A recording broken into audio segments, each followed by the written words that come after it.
nomination for your remix of Funk Nasty? The Grammy nomination, that was a total surprise.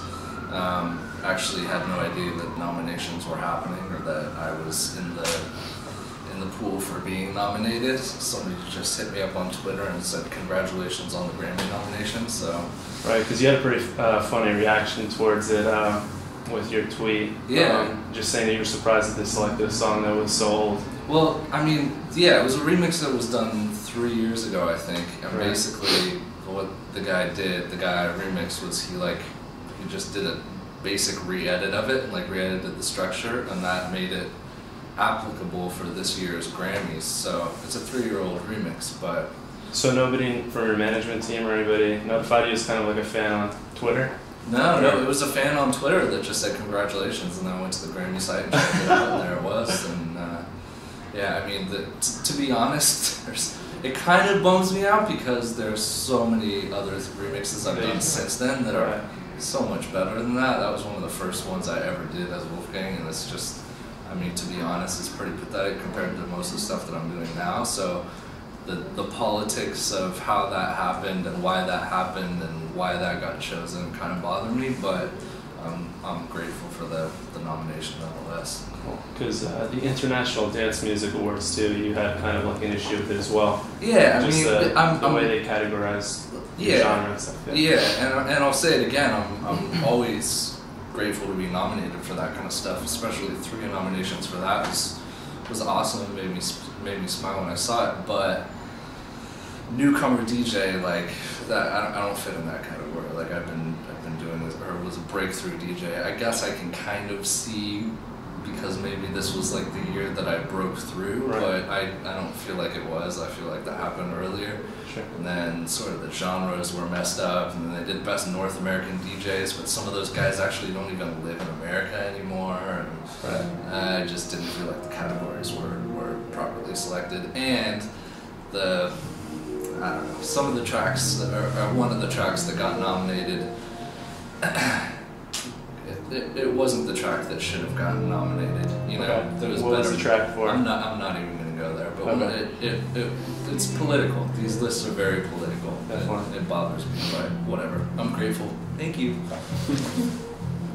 Do you want to tell us more about the conception and the background for America, for the music video? The music video, I guess they kind of ran with the title, and the title was actually really consciously chosen by me when I made the song, because for some reason, as it was happening, as I was making it, it just made me kind of picture like America, like when you're on a flight and you're flying over the middle of America and you look down and you see all the suburbs and the houses and the cookie cutter neighborhoods, and like for some reason it just made me think of America, and that's where the title kind of came from.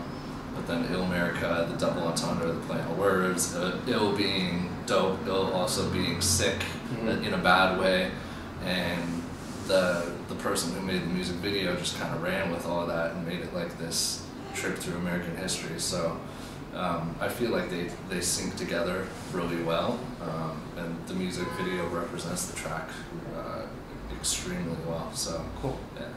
Right, and you would put in 300 hours of work into the production of the track. Yeah, something like that. Ill America, that was one of the more in-depth ones. Like Ill America, Firepower. There were a couple of those really complex tracks that probably took me about 300 man-hours of work to finish. Yeah.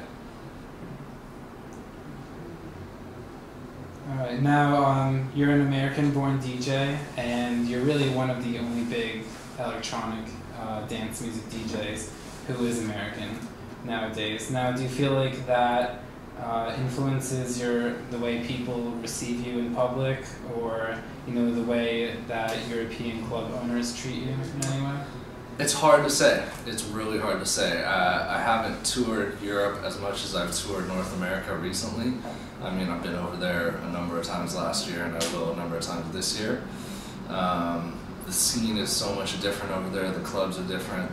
The crowds are different. They react to so much different stuff. So it's hard to say what effect the American factor has on all of that stuff. Like, I don't know if they're prejudiced towards Americans or whatever. That's a theory that some people have, that the Europeans don't like Americans as much. That's why it's harder for American DJs to make it over there.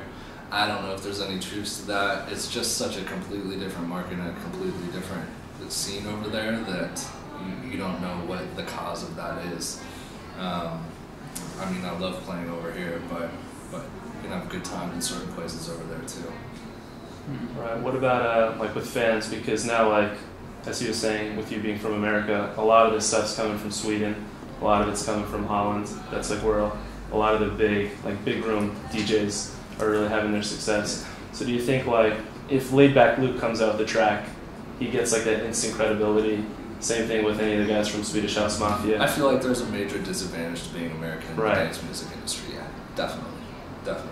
I feel like, and I don't want to sound like I have a chip on my shoulder, but it's harder for an American to make it in this. If you look at the DJ Mag Top 100, how many of those are Dutch DJs? How big is the country of Holland compared to the country of the United States? Right. You know, it also has to do with the climate and the competition, and Holland is like the ultimate breeding ground for DJs because of the way that the clubs are. So there's a lot of competition. It's very hard to come up there.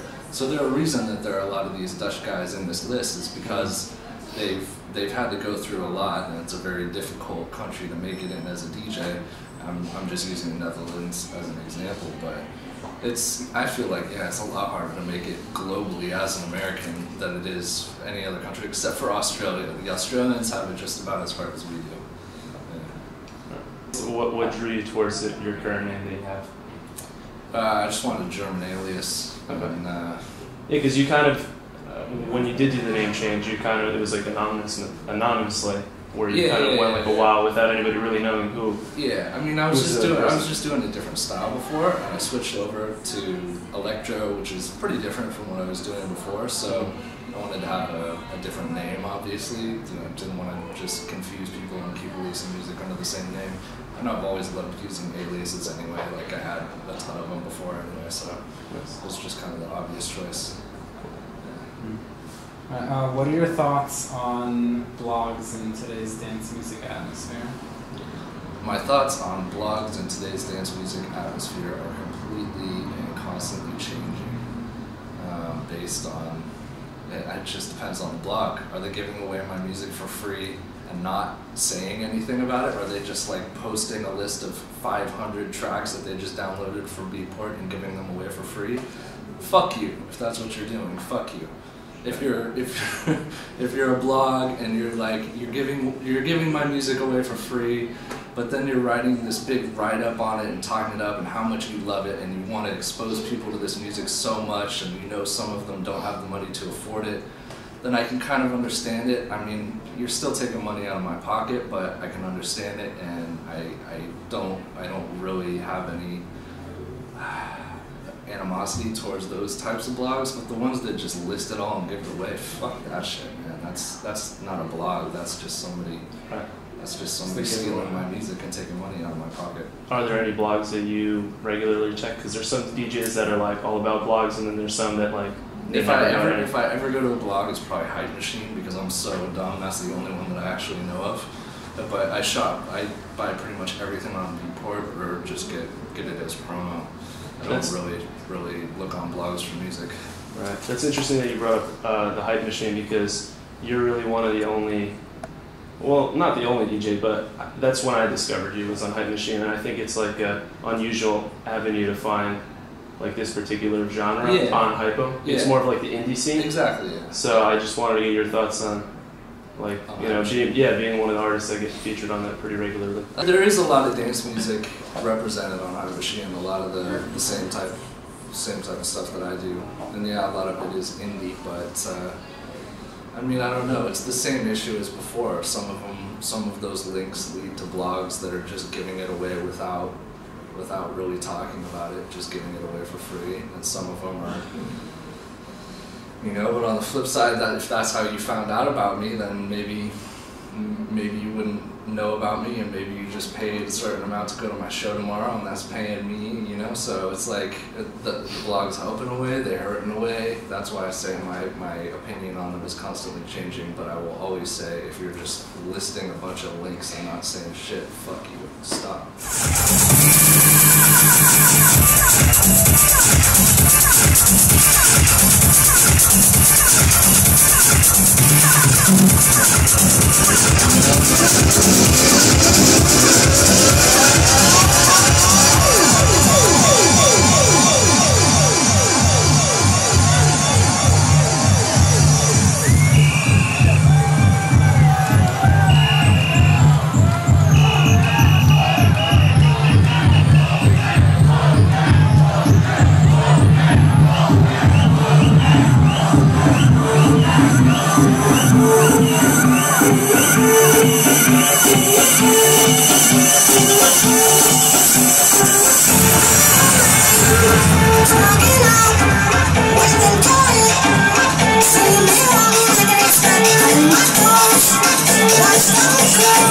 Let's go.